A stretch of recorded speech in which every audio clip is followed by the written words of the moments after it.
So we ran Le Mans Classic a few years ago in a GT40 that actually ran Le Mans in 64. But how did this all come about? Explain. So it was kind of interesting, and I didn't get it at first, but HSR asked if, who would go to Le Mans with a stock car, because they have their historic stock car class. Right. And I guess, and I didn't realize this, 50 years ago, basically almost to the week, NASCAR had gone there with a couple of cars to run Le Mans. So it was the 50th anniversary of NASCAR being there the first time other than Garage 56. Right. So, they invited a bunch of guys over, and HSR put together a group of guys, and it looked like 31 cars showed up for a NASCAR race, historic NASCAR race. Right. And cars, right back from, I want to call it the late 60s, early 70s, right up to Gen 6 cars. Right. Okay, so pretty current cars. Right, because looking at the field, you had Kurt Busch in a 2020, like basically the last Cup car he ran, like he just took over there. And then you got guys in old cars. Yeah, what was interesting is I think he traded a race suit for that car. Okay. And got over there with the cars, what we were told. But it was kind of entertaining because you had some pros too that wanted to go. Right. So you had, Kurt Busch, obviously, you had Mike Scheme, you had Jordan, you had, who else was there? JC France. Right. Came over and did the race, and, competent, very competent guy. Yeah. Got around the track. He won the first race. Now, there was some attrition because of fuel issue, which is another story, but he won the first race. He's competent. Like, he's good. That's cool. Yeah. So what, did you get much perspective on kind of what the Le Mans Classic typical person, typical driver thought of the NASCAR historics coming over and racing there? I think they loved it. Yeah. The Europeans love loud, obnoxious American muscle. There's no doubt about it. I mean, those things fired up. There was a group around everybody. Right. Then you had Gemmell, dressed up in the Perrier suit like, what is Gerard? Yeah. So, they had, who else? A Wonder Bread guy doing... Yeah, Joe Nemechek was in the Old Spice car, and then someone was in the Wonder Bread car, and then Gemmell was in the Perrier car, so it was like Talladega Nights, the whole cast. Yeah, and they had the suits on, the whole bit. It was hilarious. Yeah. So they're wandering around in their suits, and the cars are decked out, and it was, people really enjoyed it. It was a lot of fun. Bunch of really good, fun guys, too. Right. Mixed in with a scattering of pros that, are going at it pretty hard. Right. And it was great. It was awesome. So we should tell people what you brought over there to run with. So originally, it's cars up to Gen 6 cars, so up to, roughly 2020, 22, whatever the year was. So rather than going out and buying a new car, I asked them, can we bring, an older Canadian Pinty's car, basically? Yeah, NASCAR Canada Series car. Canada Series car. Yeah, it's a NASCAR. It meets the rules and that. So, yeah, you can bring that over. So we brought over two cars, one for Jay Paul, a customer, and my car. So the car you would have raced the current NASCAR Canada Series with at Motorsport, you had sent it on a boat over to France instead. And not doing the season this year here. Yeah. To do it over there, which is kind of fun. And I mean, it's your old car. Yeah. That we're running, so it's an old chassis. It meets the rules, and it was fun. Now, granted, it's a 525 horsepower LS motor and single piston calipers, and so it wasn't. It wasn't a Cup car. It wasn't a Cup car. It was a Pinty's car. Yeah. So I guess how did the weekend go? How did you expected you'd be down on power? We were definitely down, and we were just there for fun. Right. The environment, meet some people, have some fun.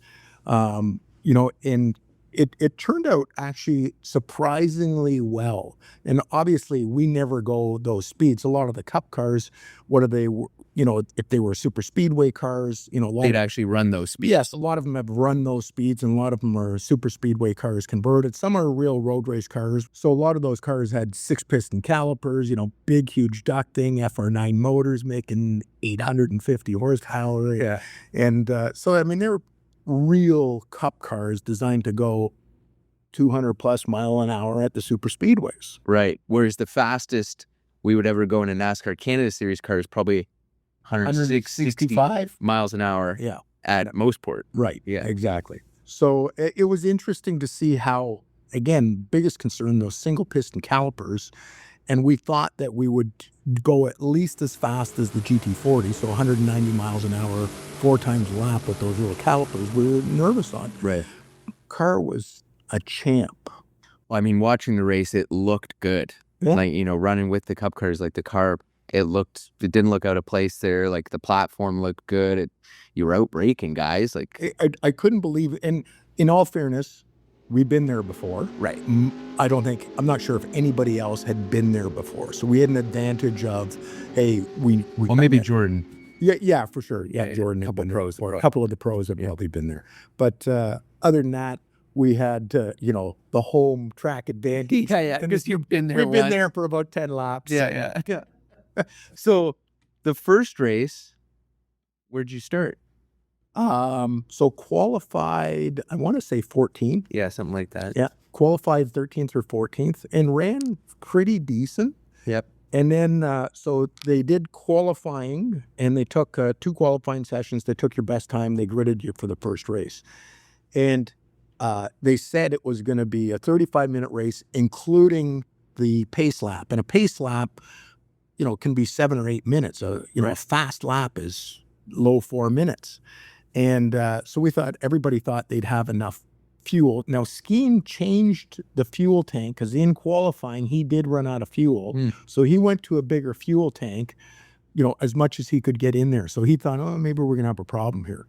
So long story short is, I don't know, we're running 10th or something, which is we're ecstatic with.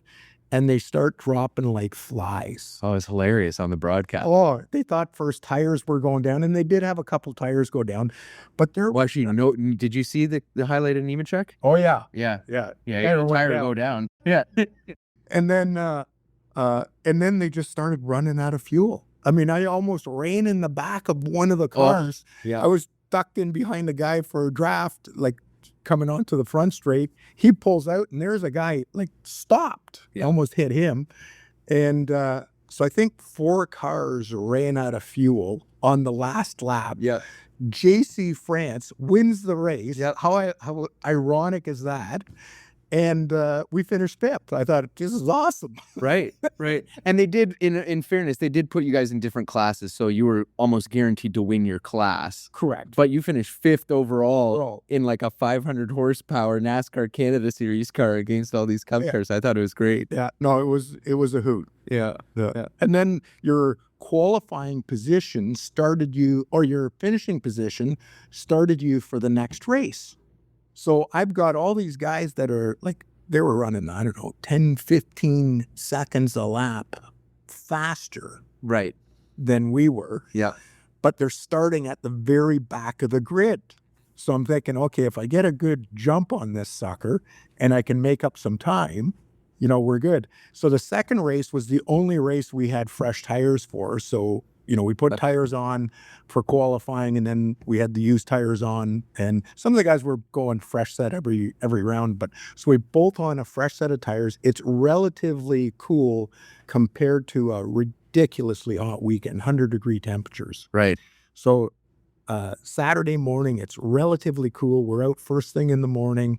I got a fresh set of tires. So you're going to try and get away. I'm trying to get away. Yeah. So I jump on the start. We ran a 412 flat at 196 miles an hour.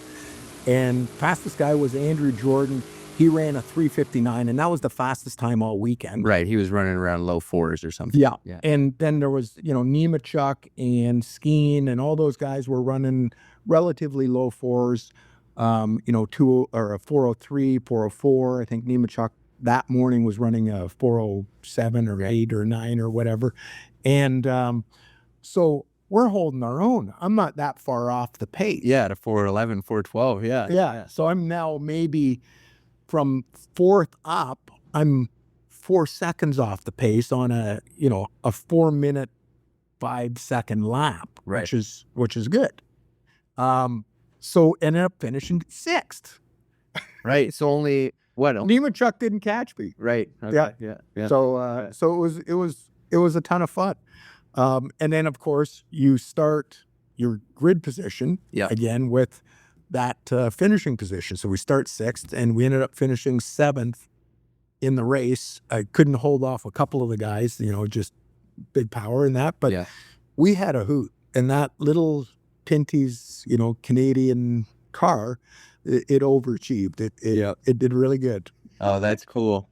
So I guess, explain, like, it was kind of a process. You guys had to send the car on a boat, and obviously you couldn't just drive our race trailer over to the track like we normally would. How did that all work? So Silver Tiger handled all that. HSR set it all up. Explain what HSR was. HSR is historic sports car racing. Right. And they are the guys that have the classic NASCAR group. That run all over the States. Yeah, they run all over the U.S. So they arranged to have Silver Tiger pick up all the cars, all the spares, all the rims, like everything, and ship it over as a unit from Road Atlanta. So we went down to Road Atlanta in the spring, did a quick test, threw it on, left the stuff there. They packed it all up, took it over on a boat, unpacked it.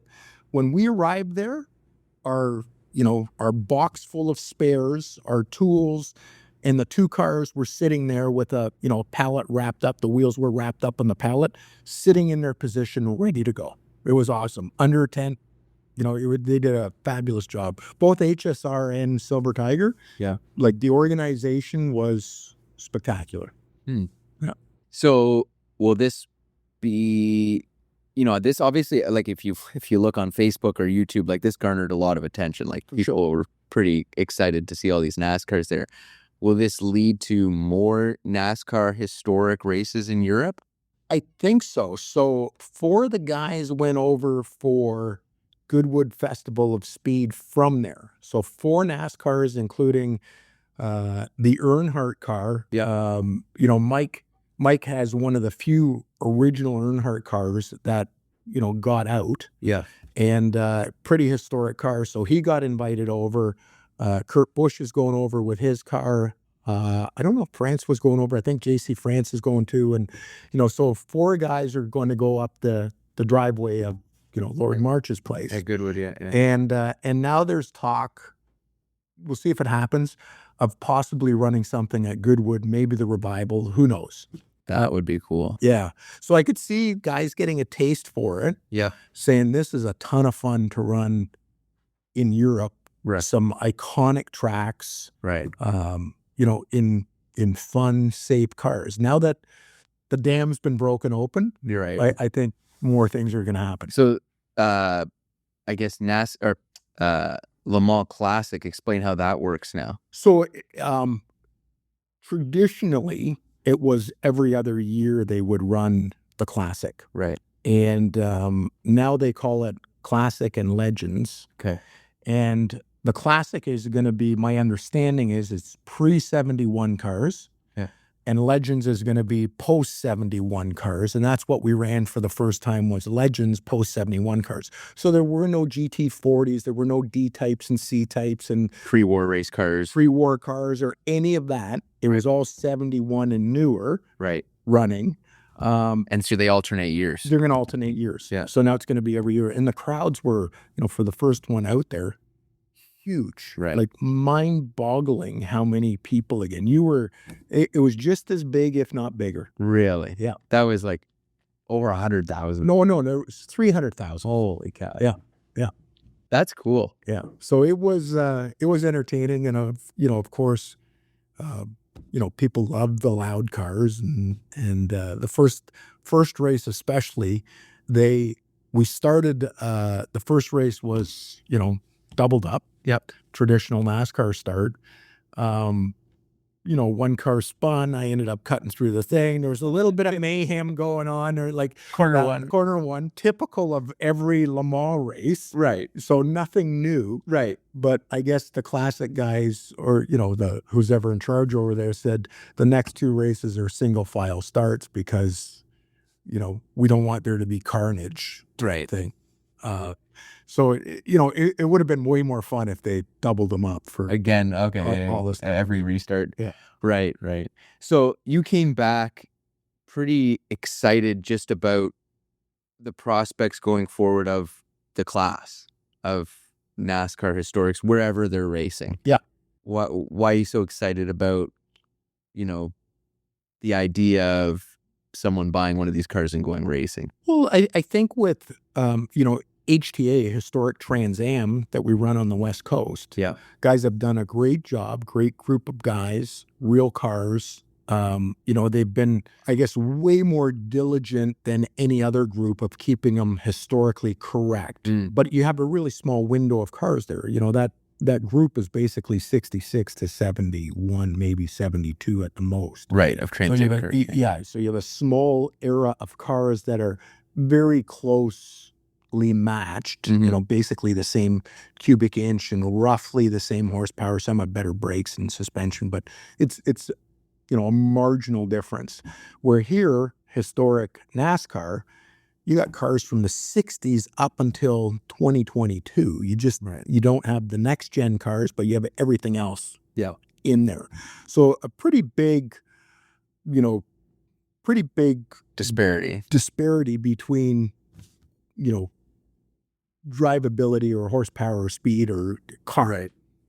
So they have different classes. Yeah. And HTA is very much about put on a good show, have fun. It's not any hard racing. Right. In the NASCAR group, there was some stuff that was tore up a little bit. Yeah. My buddy of mine, Gary Moore, got tore up pretty good. The side of the thing was, opened up like a sardine can. And Joe Nemechek, Kurt Busch. They're racing. Yeah, they want to go. Yeah. You look at any of those guys, Andrew Jordan or any of those pros, or skiing, they're running as hard as they don't know on or off. It's one way, which is great. Mm-hmm. Yeah. And you were saying to me, like, cars are relatively inexpensive. Yeah. They're bulletproof. Yeah. And they're safe. Yeah. Yep. They're you could buy the best car in the field for $150,000, and you could go there with a $50,000 car and be just fine. Yeah. We ran our Pinty's car. So like almost any NASCAR from any series, whether it's, Xfinity truck, there were 2 trucks there. Yeah.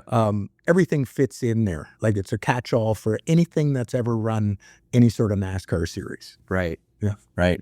No, that's very cool. Yeah. It'd be cool to do Goodwood. It would be really cool. But what was interesting is, there's no other place that we can take a historic car and do almost 200 miles an hour. Some of the guys were doing, the faster guys were like 207, 208 miles an hour. Our little car did 196 miles an hour. Yeah.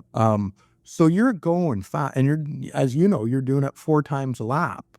So there's no other place to get that exhilaration of doing 200 miles an hour on a public road, basically. Yeah. And doing it multiple times every lap. It's a thrilling place. There's no doubt about it. So when they do it in 2 years, you going back? I think so. Cool. I think so. Maybe we should, take a bunch of cars. Yeah. Yeah. And I think there'll be a lot more people that'll do it. I think that group will go from 31 cars to 51 cars. And obviously that track is so long, it could take 100 cars. So right. I think that group has a ton of potential and is going to do nothing but grow. I completely agree. And you look at it like guys who have raced Cup, as they retire and get older, that's a very cool event to also they can say to their wife, hey, we're going to France. You know, they get to race on the same weekend. So I could see as guys retire from the Cup Series, or guys who have already retired from the Cup Series, seeing that and, you know, it growing with some pretty skilled drivers in that series. Yeah, no, I think it's here to stay. It's going to grow, and it'll be a lot of fun going forward.